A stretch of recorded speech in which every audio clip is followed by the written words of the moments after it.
"Man, I can't get nowhere in life," or "I don't have money, I have this and that." And I realized the only difference between me, them, or any of us is what we negotiate through life. How many born with a silver spoon in their mouth? What, 2% of the world.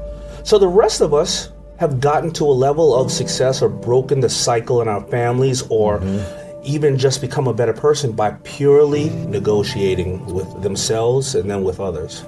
Like most of us start, there was no belief that I could do it, but I remember walking into a store, saw this picture of this guy who looked like a young Mike Tyson hanging off a pair of jeans, and it was Carl Kanai.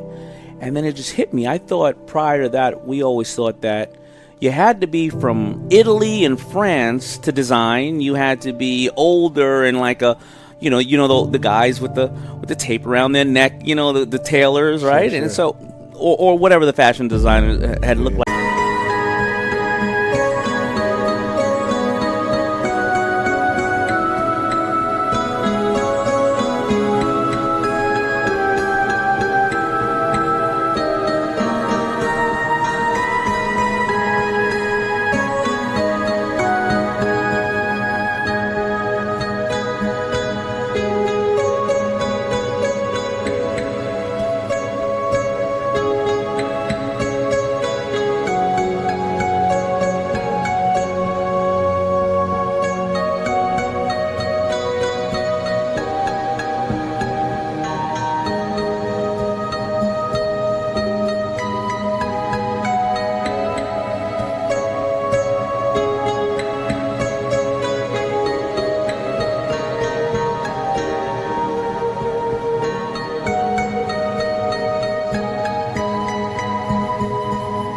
Like in those days, and I thought I'm just supposed to buy from them.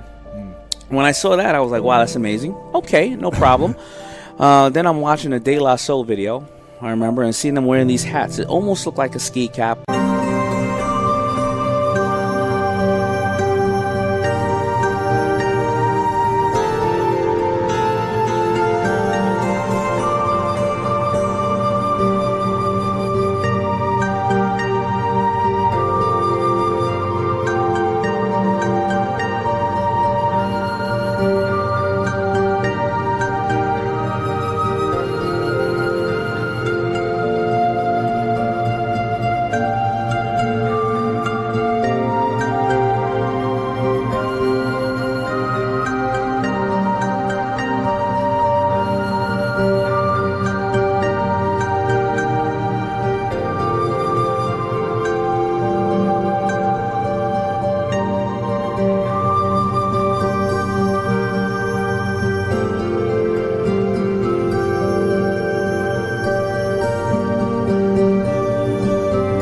But it has like a tie on the top, and I couldn't find that hat anywhere in Queens. I finally find one uptown Manhattan.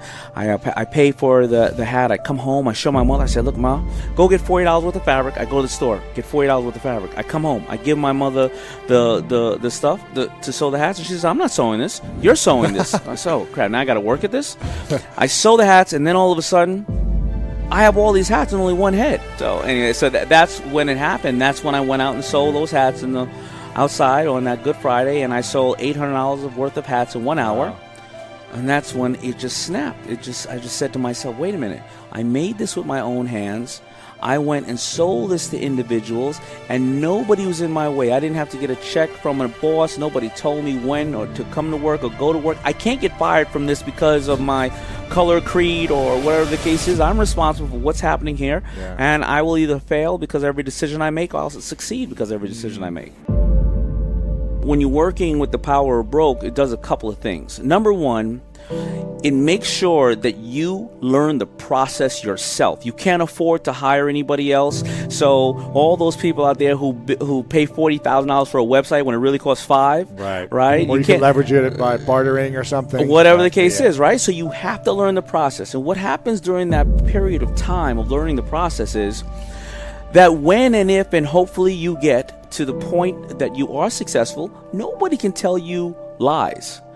You can't have somebody say, well, I'm not going to tell you about shipping because, you're firing me and I got to go work it out yourself. I said, get the hell out of the way. I've been doing this for 8 years myself, right? You get and you learn the process, number one. Number two is, because you don't have a lot of capital, You focus on the only thing that you can do. You don't drown in opportunity. You don't take a bunch of money and go, oh, we should try a bunch of stuff. Here you go. Here's 10,000 here, 10,000 here, 10,000 here, 10,000 here. Go. Yeah, you go. All right, what are we going to do with this hat right now? The first thing to achieve is, why do you want to achieve it? Like, what is your outcome? Many of us walk into the room, even into the room we're talking to ourselves, and they're not honest about the outcome. What is the outcome? Why are you going through the motion? Is it because society has told you that that's what it should be? Or is it that your parents always wanted that from you? Or is it that you have been neglected in some way and you're trying to please a bunch of people that you can't stand? Or is it that you want to change the world? Is it that you know that you being healthier is going to be able to be around in your family's life much longer, or you're going to be able to stop some social injustices? Like, what is your why, first of all? I just started looking at all the best things in my life, the people that I get to motivate, the fact that a little brown boy who's dyslexic from Queens with no money, no nothing, came up in the world, and hopefully I can empower the next little brown boy, little brown girl, or anybody of any color, culture, or sexual preference to be not the next Daymond John, be the next Steve Jobs, Warren Buffett, Oprah Winfrey, or President Barack Obama. If I can do that, then maybe that's what my life was. That's what God put me on this earth for. It made me also want to leave my daughters a legacy. I wanted them to be proud of their father. So I refrained from doing and having a lot of the temptations that I've seen a lot of people fall short and get caught up in. And nothing wrong with that. We're all human. So when I invest in brands and companies, I invest in them because they're allowing me to be part of their dream, but I'm also learning from them, which is in return allowing me to go back to my special skill set and improve it. I was watching a show where a girl she was now living in nature, but she said, I lived in Ireland and I was fighting every weekend in clubs and bars, and I realized I was working and I was so miserable, so that was my release. So I was working to fight because I was so damn miserable with my life.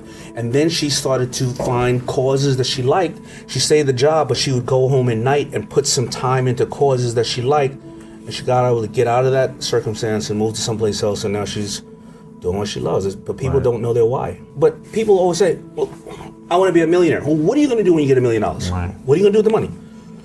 Some people go, well, I'm just going to keep making money. Well, okay, you're going to be a millionaire. So if over 65% of the lotto winners are broke 3 years after winning lotto, same thing with athletes. And football players, And football players, 3 years out of the league.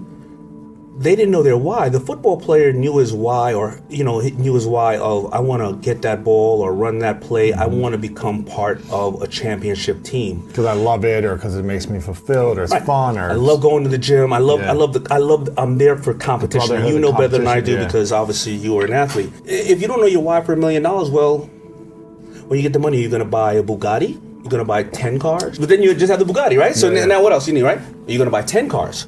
Are you going to move to Bali and live off $30,000 a year for 10 years, carve canoes, save the turtles, and invest in some stocks, because stocks are going to average out 12% every year, and you're going to turn the $600,000 into whatever the case is. And then when you come back, like, what are you going to do? Yeah, right. Are you going to buy investment properties and keep doubling down? Many people go through life without their why. No single shark has taught me the most, because I learned from all of them. They're all really fascinating in their space. I think Barbara, though, sometimes is the one that can influence me the most, because I love marketing and branding. But I'm a one-trick pony.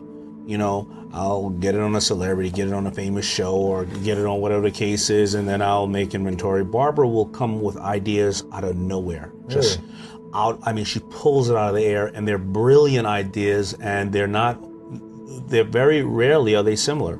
I don't write books to write books, and this is my third one in 5 years, and me being dyslexic, it is not an easy. I know the feeling, man. It's really not easy. I think that a lot of people out there are misinformed. They need information, and I think if you look at a lot of your books, my books, and various other people, and then we happen to know each other, but I believe that if you read a vast amount of things and you start to see that all these people don't know each other, but they're all saying something very similar, and if you're applying that to your life, that's how it happened to me by reading Napoleon Hill, Think and Grow Rich, or The Greatest Salesman of Babylon, or Blue Ocean Strategies, all these, and I started to see these things that come together. It gives you more power to go out and execute. Sure. So the reason I wrote this book is because a lot of people that came up to me and started saying, I can't take control of my life, or I've heard people say, or act like somebody else is supposed to issue them power, or somebody took power away from them. And I realized that people always thought negotiation, first of all, you're negotiating every minute of your life. And I realized that people always thought negotiations purely transactional. When you get to the table, I'm sitting across from you, right? And it's not. It's about building influence. Then it's transactional, and the transaction needs to be what's in it for the person across the table, not what's in it for you.